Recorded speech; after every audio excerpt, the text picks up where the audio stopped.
احمد نورانی، انصار عباسی، بینی سلیم، آسما شیرازی، فریہ ادریس، غریدہ فاروقی، جن کو خاص طور پہ شہباز شریف کی خصوصی سفارش پہ شامل کیا گیا تھا، سلیم صافی سمیت اور بھی کچھ نام تھے، وہ ان کے دورے وزیر اعظم ہاؤس میں تقریباً شروع ہو گئے۔ یہ میں وہ نام بتا رہا ہوں جو مجھے ہمارے اس ساتھی نے بتایا ہے، جو میڈیا سیل میں وہاں پہ کام کرتا تھا، وہ اس سے پہلے ہمارے ساتھ کام کرتا تھا، اس نے بتایا ہمیں کہ اس طریقے سے یہ لوگ یہ ساری باتیں میں اس بندے کی بتا رہا ہوں جو کہ اس سارے معاملے کے اندر چشمدید گواہ تھا، اور وہ سارا تھرو آؤٹ اس نے 4 سال مریم کے ساتھ میڈیا سیل کے اندر کام کیا اور ساری چیزیں اپنی آنکھوں سے دیکھی۔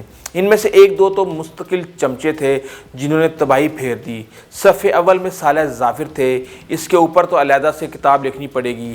ایسے ڈرامے بنائے گئے کہ خدا نخواستہ نواز شریف بادشاہ سلامت نہیں، کوئی خصوصی برگزیدہ ہستی ہیں۔ میڈیا سیل جب انتہائی طاقتور ہو گیا تو حکومت کے بڑے پروگرامز جو مختلف اخباروں کی تصاویر سے عیاں ہیں، بادشاہ سلامت نے شہزادی اول کو تحفے کے طور پر دیے کہ آپ ان کو چلائیں، جن میں وزیر اعظم national health insurance programme Maryam Nawaz direct دیکھتی رہیں۔ اس کے ساتھ مختلف ہسپتالوں کو بنانا تھا جو آج تک ایک بھی نہیں بن سکا۔ 500 بیڈ کے جو 36 ہسپتالوں کا 37 ہسپتالوں کا جو اعلان کیا ہے جو پورے پاکستان میں بننے تھے، وہ نہیں بنائے جا سکے۔ کافی چیزیں دی گئیں، ساتھ یوتھ پروگرام کو بھی وہ ڈیفیکٹو کے طور پہ دیکھتی رہیں۔ پھر ایسا میڈیا سیل کے ذریعے منسٹریاں تک لوگوں کو ملنا شروع ہو گئیں۔ سب سے پہلی منسٹری ملی طارق فضل چودھری کو، پھر مریم اورنگزیب کو، پھر گورنرشپ ملی محمد زبیر کو، پھر طلال کو، پھر دانیال کو، ماروی میمن کو وہ ایک اہم عہدہ دیا گیا، وہیں سے ان کی سفارش کی گئی۔ سائرہ افضل تارڑ کو پھر منسٹری مل گئی، پھر انوشا رحمان کو، طارق فضل چودھری کو، مریم اورنگزیب، انوشا رحمان کو، یعنی کہ یہ وزیر مملکت سے انوشا رحمان کو دوبارہ پھر وفاقی وزیر بنا دیا گیا۔ اس طریقے سے جو ہے ڈفرینٹ جو ہے نا وزیر مملکت ختم ہونے کے 1 ماہ بعد جو ہے نا دوبارہ ان کو بنا دیا گیا، جب میاں نواز شریف کے بعد جب دوبارہ ایک کیبنٹ بنی تھی۔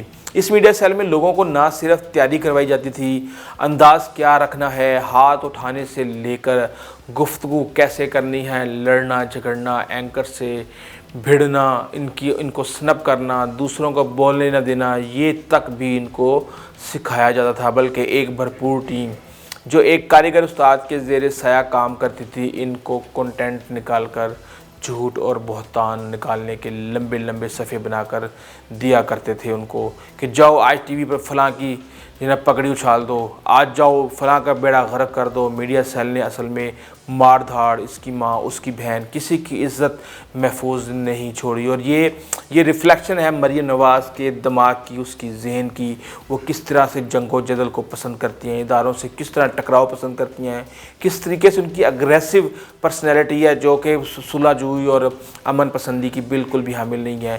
میڈیا سیل کے دانیال عزیز، Talal Chaudhry, Maryam Aurangzeb media poster boys تھے اس وقت، ہر ٹی وی چینل ان کو لینا چاہتا تھا اپنے پروگرامز میں۔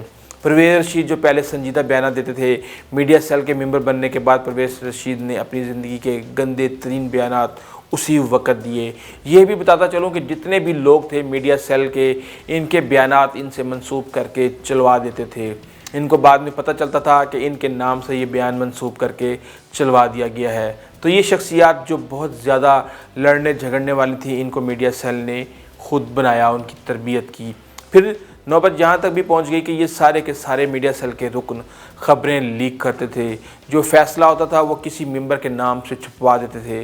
تمام لوگ، صحافی، اینکرز، اگر ان کے ٹیلی فون ریکارڈز نکلوائے جائیں تو آپ کو اندازہ ہوگا کہ اس میڈیا سیل کے ممبران کے جو میڈیا کے لوگوں کے ساتھ کتنے رابطے تھے۔ 3 گھنٹے کی بریفنگز لی جاتی تھی اسپیشل فون کر کے، نہ صرف غلط معلومات دینے کے حوالے سے بلکہ ایک دوسرے کے خلاف ایک دوسرے کی ٹانگیں کھینچنے کے حوالے سے بھی لیڈز خبریں لگواتے تھے۔ جس طرح میڈیا سیل کی وجہ سے مریم نواز اور چودھری نثار کے تعلقات پرویز رشید میں خراب ہوئے، اس کی سب سے بڑی وجہ یہ تھی کہ جو میڈیا سیل میں بیٹھ کر بات چیت کی جاتی تھی وہ جس کے حوالے سے ہوتی تھی اس کو پہنچائی جاتی تھی۔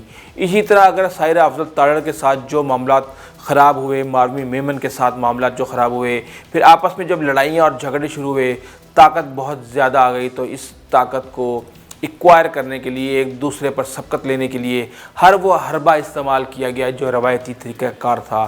تو یہ مختلف چیزیں تھیں جنہوں نے سینئرز کو آپس میں لڑا دیا۔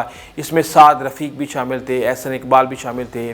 ایک دو دفعہ تو اتنی واضح تفریق ہو گئی کہ پارٹی کے تمام سینئر رہنما ایک طرف اور پارٹی کے تمام جونیئر رہنما موٹو گینگ والے ایک طرف ہو گئے۔ یہ بالکل آمنے سامنے کھڑے ہوتے، سپریم کورٹ میں پاناما کیس ہو، JIT کے معاملات ہوں، قصہ مختصر مسلم لیگ نون کی جو نمائندگی موٹو گینگ نے کی، اور وہ آج تک ایسی نمائندگی کی کہ میاں نواز شریف چاہ کر بھی جان نہیں چھڑوا سکے ان لڑائیوں سے۔ وزارت عظمیٰ جو گئی، اس کی تمام تر ذمہ داریاں موٹو گینگ، شہزادی کے دربار اور میڈیا سیل پر عائد ہوتی ہیں۔ شہزادی مریم سیاسی معاملات کی سوجھ بوجھ اور رکھ رکھاؤ میں بالکل فارغ ہیں۔ یہ آپ کو اندازہ ہو گیا ہے کہ انہوں نے کس طرح کے لوگوں کو انہوں نے چنا ہے، اور دانیال عزیز جیسے لوگ اب۔ اور میں آپ کو بتاؤں، جب مریم نواز خود پارٹی کو سنبھالیں گی، اگر ان کے نصیب میں ہوا اور وہ خود اپنی حکومت بنائیں گی یا پارٹی کو چلائیں گی، تو انہی میڈیا سیل والے لوگوں کے ساتھ ہی چلائیں گی۔ وہ بزرگ سیاستدان جو ہیں خواجہ آصف جیسے اور چودھری نثار جیسے، راجہ ظفر الحق جیسے اور ایک دو اور، وہ ان کے ساتھ کسی صورت بھی سیٹ نہیں ہو پائیں گے۔ ایک دو ہیں کن ٹوٹے بزرگ، وہ شاید سر ڈال کے کام کرتے رہے مریم نواز کے ساتھ۔ اور مریم نواز کو اس وقت میڈیا سیل نے جو دور اقتدار تھا اس کے دوران بہت بڑے بڑے بلنڈرز کیے جو میڈیا سیل نے کیے، جس کا خمیازہ آج بھی نون لیگ بھگت رہی ہے۔ ان میں سے سب سے بڑا جو کیس ہے وہ ہے مس ہینڈلنگ آف پاناما، جس کا اعزاز بھی اسی میڈیا سیل کو جاتا ہے۔ اس کیس کے اندر اس وقت تک جان نہیں پڑی جب تک نواز شریف نے قوم کے سامنے آ کر خود اقرار نہیں کیا کہ یہ اثاثہ جات ان کی اپنے ہیں۔ بعض اوقات آپ کو کچھ چیزوں کو اگنور بھی کرنا پڑتا ہے۔ ہر چیز پہ آپ کو اسٹریٹجی بنا کے آپ اس کی کوئی نہ کوئی ریئیکشن نکال کے ہر چیز کا ریئیکشن دیں گے تو آپ پھنس جائیں گے۔ کئی چیزیں ایسی ہوتی ہیں جن کو آپ کو اگنور کرنا ہوتا ہے، اور وہ ریئیکشن دیا اور یہ بہت برے طریقے سے پھنس گئے، اور ببلو کو لایا گیا ٹی وی پروگرامز میں بٹھا کے کہا گیا الحمدللہ یہ اثاثے ہمارے ہیں۔ بلکہ اس میڈیا سیل نے پاناما پیپرز کے منظر عام پر آنے سے پہلے ہی ببلو کو ٹی وی پر بھیجنے کا فیصلہ کیا، اور اس طریقے سے نواز شریف سے تقریر کروائی گئی۔ محترمہ مریم نواز نے وہ تقریر خود لکھوائی وہاں پہ میڈیا سیل کے لوگوں سے، اس کو چیک کیا، اس کو ویٹ کیا۔ میڈیا سیل مسلم لیگ نون کی تقسیم کا باعث بھی بنا اسی وقت۔ تمام سینئرز لوگ اس میڈیا سیل کی انٹرفیرنس سے ناراض رہے، بیوروکریسی خوف زدہ رہی، کیونکہ جو کام نہیں کرتا تھا وزیر اعظم کو جو ہے نا فوراً ایکشن لے لیتے تھے اس کے خلاف، اور اگر کوئی بندہ غلط کام کر دیتا تھا تو وزیر اعظم سے کہتے تھے کہ بتاؤ کس سے پوچھ کے کیا ہے۔ ایک عجیب و غریب مخمصے میں جو ہے نا ڈالا ہوا تھا اس مسلم لیگ کی جو ہے نا سیل نے، اور یہ اسی طریقے سے اس نے اس کی تباہی کا یہ باعث بنا۔ جس طرح یہ میڈیا سیل معاملہ چلا رہا تھا، آج اس کے باعث میاں نواز شریف اس حالات کو پہنچے ہوئے ہیں۔ اس پارٹی کی تقسیم ویسے تو دونوں بھائی نہیں کر سکے، وہ مریم نواز نے کر دی۔ جو کام اسٹیبلشمنٹ نہ کر سکی پچھلے 20 سال میں، وہ مریم نواز نے کر دکھایا۔ اور اس میں کوئی شک نہیں کہ جس طرح عمران خان نے اس وقت کہا تھا کہ اگر ٹورنامنٹ ختم ہوگا تو مین of the match Maryam Nawaz کو ملے گا، کہ اس نے کس طریقے سے اپنے جو اپوزیشن کے لوگ تھے ان کو کس طریقے سے اس نے اپنی بے وقوفیوں سے فائدہ پہنچایا، ان کے لیے سپیس بنوائی، کس طریقے سے میاں نواز شریف کے سے بے وقوفیاں کروائی گئیں، اسٹیبلشمنٹ سے ان کی ٹکر کروائی گئی، خام خواہ کی ایکسپلینیشنز دی گئیں، آ کے قوم سے خطاب کروایا گیا، چھوٹو گینگ کو وہاں سے بلا کے پروگراموں میں شامل کروایا گیا۔ میرے خیال سے اگر مریم یہ سارے ڈرامے نہ کرتیں، اوور ایکٹیو نہ ہوتیں، اوور ری ایکٹیو نہ ہوتیں، تو شاید میاں نواز شریف کا یہ انجام نہ ہوتا۔ جانے سے پہلے انتہائی معذرت کے ساتھ تھوڑی سی تکلیف اٹھائیں، سبسکرائب اور گھنٹی یعنی بیل آئیکن کا بٹن دبا دیں تاکہ ہماری ملاقات کے اس سلسلے کو قائم رکھا جا سکے اور ہماری ہر اپڈیٹ آپ تک سب سے پہلے پہنچے۔ اپنے دوستوں، رشتہ داروں اور ہمسایوں کا خاص خیال رکھیے گا۔ آئندہ تک کے لیے اجازت دیجیے۔ اللہ حافظ۔